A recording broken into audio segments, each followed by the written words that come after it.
देता हूँ आपको। ये टूल्स होते हैं लॉक खोलने के लिए, पिकिंग टूल्स बोलते हैं इनको। भाई इनको निकाल के दिखाओगे तो ऑडियंस को थोड़ा ज़्यादा समझ में आएगा। सो जो भी ताला खोलने लॉक पिकिंग भी हैकिंग का ही पार्ट होता है।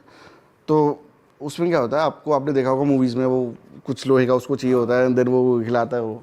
तो उसमें क्या होता है, सिलेंडर, हर एक लॉक सिलेंडर सिस्टम्स में काम करता है। सिलेंडर एक सिंक में हो तो वो लॉक खुल जाता है, राइट, चाबी डाल के वो लॉक खुल जाता है। तो इसका कॉन्सेप्ट भी वही है, आपको ट्विस्ट करना है उस वाले मोड पे जहाँ पे वो लॉक ओपन होता है। तो ये जो चाबी है इसका काम है वो ट्विस्ट करना, और इसका काम है सिलेंडर लोकेट करना अंदर डाल के। तो जैसे ही वो बराबर सिलेंडर के सिस्टमेटिक वे में आ जाएंगे तो आप ओपन कर सकते हो। भाई मेरी स्कूटी चोरी हुई थी एक बार।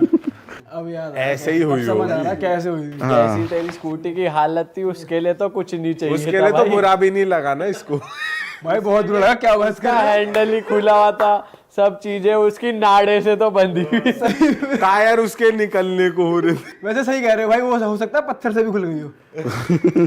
हाँ हो सकता है। पत्थर की नोक बना के। ये मैं दिखा देता हूँ आपको। ये मैंने बनाया था लास्ट टू लास्ट ईयर। ये आपने खुद बनाया? हाँ। वाह। तो अभी का कॉन्सेप्ट क्या है, अभी जो हैकिंग होती है ना वो ड्रोन से भी होती है।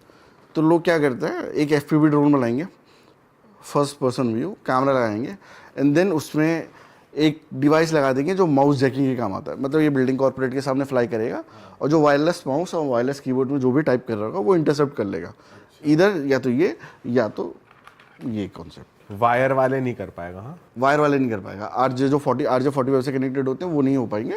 जो वायरलेस नेटवर्क में डाउन करके देन कनेक्ट कर पाएगा फेक रेट, तो इसको कनेक्ट कर सकते हो। तो दो टाइप का अटैक हो सकता है। तो उस केस में ये मैंने बिल्ड किया था उस समय। भाई ये नई ये नई आपने टेक्नोलॉजी यूज किया है? हाँ मैंने यूज़ किया। मैंने 3-4 डेवलप। उड़ जाता भाई ये। अब तो नहीं उड़ेगा क्योंकि इसकी बैटरी फूल गई थी रखे ज़्यादा फ्लाई नहीं करो तो बैटरी इनकी हो जाती है। क्रेजी भाई। भाई मुझे तो लग रहा है टेक्नोलॉजी नई आई इसलिए रही है कि वो हैक अच्छे से हो जाए। अच्छे से hack हो जाए, क्योंकि नई नई जो भी आ रही है वायरलेस आ रही है, और अब ये RFID वाली जो कार में आती है अच्छे से हैक हो जाए। आप कह ही रहे हो ये सारे डिवाइस चलते हैं उसमें हैक करने के लिए। ये भी सेम टूल्स, ये भी अल्फा कार्ड होता है, ये भी ये काम आता है। 17D है मेरे पास, एक एंटीना इतना बड़ा, उसे आप कोई नियर बाय फ्लाइट ड्रोन कर रहा है तो उसका कनेक्शन डिसेबल कर सकते हो और वो गिर जाएगा।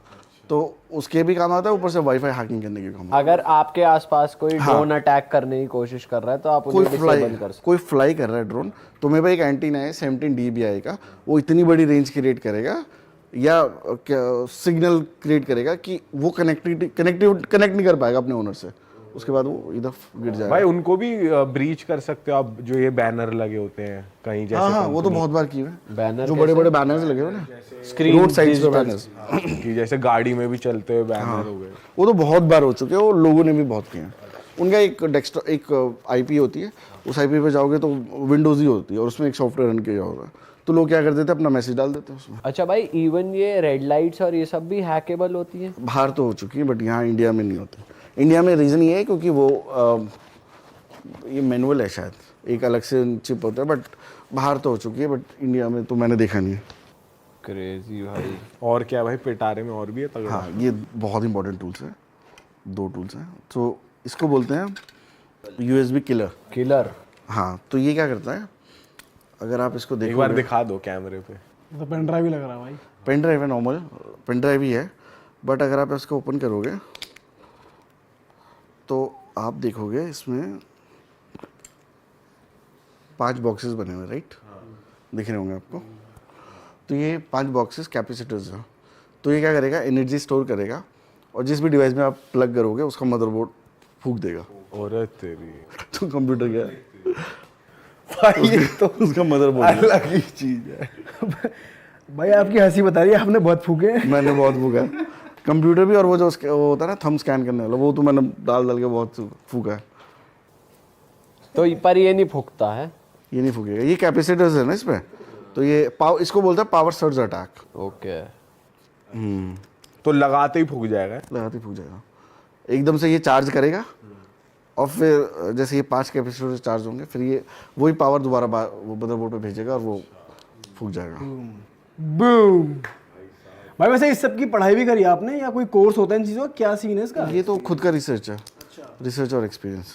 तो गूगल पे ही आपने बैठ के हमें। हाँ स्टार्टिंग में तो मैंने ऐसे ही किया था, बट उसके बाद से तो मैंने टीच भी किया है थोड़ा बहुत लोगों को, मतलब एजेंट्स को भी मैंने ट्रेन किया है जो उस एजेंसी में काम करते थे, क्योंकि मेरे को अब लैब किसी को थमा नहीं है ना उसके बाद, उन्हीं लोगों को बैठना, तो मैंने उनको ट्रेन किया था। इसको बोलते हैं, this is a tool called rubber ducky, बहुत पॉपुलर टूल है, यूएस में तो काफ़ी लोग यूज़ करते हैं इसको। ये टूल पेन ड्राइव जैसे ही है, बट आप इसको प्लग करोगे तो एंटीवायरस इसको स्कैन नहीं करेगा, क्योंकि ये एक HWID डिवाइस है। तो जैसे आप इसको प्लग करोगे कंप्यूटर पे, तो कंप्यूटर को लगेगा ये कीबोर्ड है, ये एक माउस है। तो आपने देखा होगा कीबोर्ड और माउस कभी स्कैन नहीं होते एंटीवायरस से। तो इसमें मालवेयर डाल दीजिए, प्लग कर दीजिए, और ये एंटीवायरस को बाईपास कर देगा। ये तो तोड़ है एंटीवायरस का। ये इसके थ्रू बहुत बड़े बड़ी कंपनीज और इनफैक्ट गवर्नमेंट्स हैक हुए हैं। लोगों ने क्या किया था, रशिया ने 2006 में यही डिवाइसेस फेंक दिए थे, आर्मी के ऑफिस के बाहर फेंक दिए थे बहुत सारे। तो जो US आर्मी में काम करते थे उनको मिला है पार्किंग में, उन्होंने उठाया, उन्होंने सीधा अंदर जाके अपने सिस्टम में प्लग कर दिया। और ये इतना फास्ट होता है, विद इन अ सेकेंड जो भी आप इसको कमांड दोगे फट से ये एक्सेस कर देगा। या आपने इसको कमांड दिया है कि एक पर्टिकुलर वेबसाइट पे जाके मालवेयर डाउनलोड मार ले, तो ये फट से कमांड प्रॉम्प्ट में ओपन करेगा, सारी कमांड पेस्ट होगी और एकदम से बैक एंड हो जाएगा। क्रेजी भाई।